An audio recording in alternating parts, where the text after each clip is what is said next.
Greetings of a lively day to all beloved friends and co-workers. Namaste. The crescent moon has silently drifted in the expanse of the sky as twilight creeps in.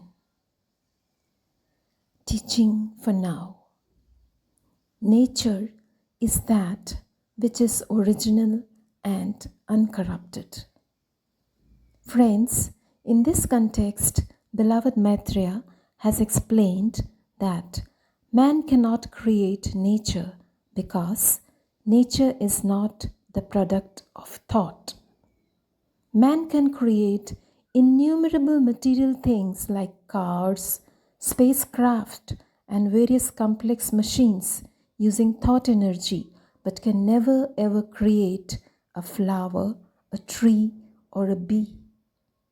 Therefore, it is extremely important to understand this fact that when we are connecting with nature, we are not connecting with thought.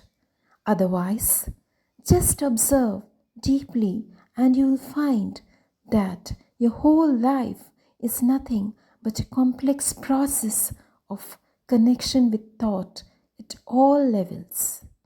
Thus, as we go on using thought as an instrument in all movements of life, everything goes wrong. Now, with this insight, let's start afresh. Pranam with love and affection to all.